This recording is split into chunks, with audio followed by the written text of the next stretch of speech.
నిజామాబాద్లో చాలా పెద్ద ఎత్తున తబ్లీగీ జమాత్ వాళ్ళది ఒక కార్యక్రమం జరగబోతా ఉంది కాబట్టి ఆ కార్యక్రమము అటు ఏర్పాట్లు సంఘానికి సంబంధించినటువంటి నాయకులందరినీ కూడా పలకరించడానికి కలవడానికి రావడం జరిగింది. చాలా మంచి ఏర్పాట్లు జరుగుతూ ఉన్నాయి. ఇంకా కొద్దిగా కలెక్టర్ గారు కూడా కోఆపరేట్ చేసి మరి శానిటేషన్ కావచ్చు, వాటర్ కావచ్చు, ఇట్లాంటి ఏర్పాట్లన్నీ కూడా చేస్తే బాగుంటుందని చెప్పి మేము కోరుతా ఉన్నాము. ఇదివరకు జరిగినప్పుడు కూడా మేము ప్రభుత్వంలో ఉన్నప్పుడు కూడా చాలా మంచిగా మా ఎమ్మెల్యే గారు గణేష్ గుప్తా గారు కూడా సహకరించినటువంటి విషయాన్ని సందర్భంగా గుర్తు చేస్తూ आज निजामाबाद में तबलीग जमात का जो आने वाले दिनों में इज्तिमा होने वाला है उसके इंतजामात को देखने के लिए यहाँ पे आए हैं और तबलीग जमात के जिम्मेदार लोग जो भी है उन सबसे भी मिले हैं और उन सबसे भी बात हुई है. तबलीग के बारे में जब भी हम सुनते हैं या सोचते हैं तो बहुत एक अच्छा फीलिंग आता है क्योंकि हमेशा कुरान शरीफ में जो अच्छे बातें बताए गए हैं वो बातें सारे मुसलमानों को याद दिलाते हुए एक अच्छा फीलिंग के साथ आगे बढ़ने वाली जमात है.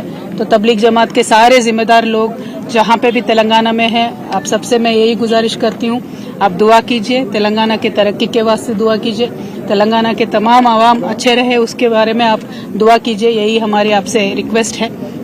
ये दुआ इस समय में बहुत ज़रूरी है क्योंकि आज यहाँ कांग्रेस पार्टी हुकूमत में है, रेवंत रेड्डी साहब की सरकार चल रही है और जो कांग्रेस पार्टी ने वादे किए थे माइनॉरिटी कम्युनिटी के लिए, जो चेवेल्ला डिक्लेरेशन करके उन्होंने वादा किया था, आज उन कोई भी वादे के ऊपर उन्होंने हमलावरी नहीं की है.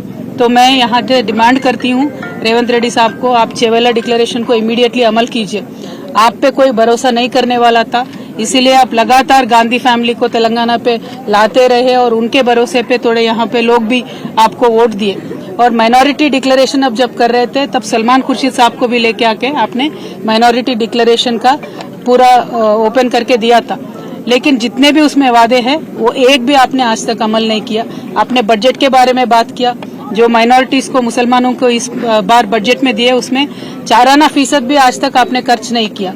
और जो आप ये अलगा व्यवहार माइनॉरिटी कम्युनिटी से कर रहे हैं, हम इस पे बिल्कुल भी खुश नहीं है या माइनॉरिटीज भी खुश नहीं है. तो मैं आपसे यही डिमांड करती हूँ कि इमीडिएटली आप माइनॉरिटीज के जितने भी वादे हैं वो निभाइए.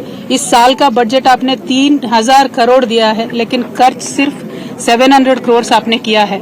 तो मेरा ये डिमांड है कि आप माइनॉरिटी कम्युनिटी के साथ दीजिए क्योंकि केसीआर साहब जब यहाँ पे थे पिछले 10 सालों में कम्युनल वायलेंस का एक भी इंसिडेंट नहीं हुआ था, लेकिन ये एक साल में जितने कम्युनल वायलेंस के यहाँ पे इश्यूज हुए हैं ये देख के बहुत एक दर्द होता है हम सबके दिलों में क्योंकि एक अमन और चैन के साथ तेलंगाना रहता था, एक गंगा जमुना तहजीब को हमने कायम करके रखा था.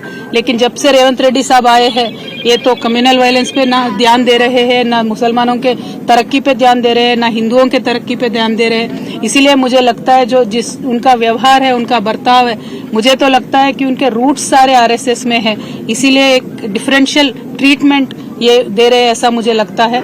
तो I will say that mister Revanth Reddy ji आप अभी फोकस करिए माइनॉरिटी से इश्यूज पे, स्पेशली माइनॉरिटी वुमेन के लिए आपने जो प्रॉमिस किया था कि 1,60,000 देंगे कल्याण लक्ष्मी का, आप वो दीजिए. उसके साथ साथ आप सोना भी देने वाले थे, 1 तोला सोना भी देने वाले थे, वो दीजिए. पढ़ाई के वास्ते जो टिम्ब्रिस के हमने स्कूल कायम करके रखे थे आज उनका क्वालिटी देख के तो बहुत ही डर लग रहा है. आप क्वालिटी अच्छा बना के टिम्ब्रिस को चलाइए. तालीम के वास्ते माइनॉरिटी बच्चों के तालीम के वास्ते आप जोर दीजिए, रिव्यू कीजिए और जॉब्स में सब चीज़ों में भी माइनॉरिटीज़ को आप आगे फुट में रखिए. ये हमारा डिमांड है. और रेवंत रेड्डी साहब का मैं यही कहना चाहती हूँ कि निज़ामाबाद में बहुत ही ज़्यादा पॉपुलेशन है माइनॉरिटीज़ का, हैदराबाद के बाद बिगेस्ट पॉपुलेशन निज़ामाबाद में है. तो यहाँ लेकिन आज तक भी कुछ भी बजट निज़ामाबाद में आया नहीं है. यहाँ से शबीर अली साहब भी है, उन्होंने कंटेस्ट भी किया लेकिन शबीर अली साहब ने भी कुछ भी जोर नहीं दिया, 1 भी रुपया निज़ामाबाद के लिए एडिशनली यहाँ पे नहीं आया है. तो मैं आपसे यही डिमांड करूंगी और लगातार मैं यही कहते रहूंगी कि जो भी कम्युनल इश्यूज है उन सब पे आप जोर दीजिए, चाहे वो जयनूर का इश्यू होने दीजिए या कुछ भी इश्यू होने दीजिए, उस पर जोर दीजिए और शांति कायम करके रखिए. Thank you. जय तेलंगाना.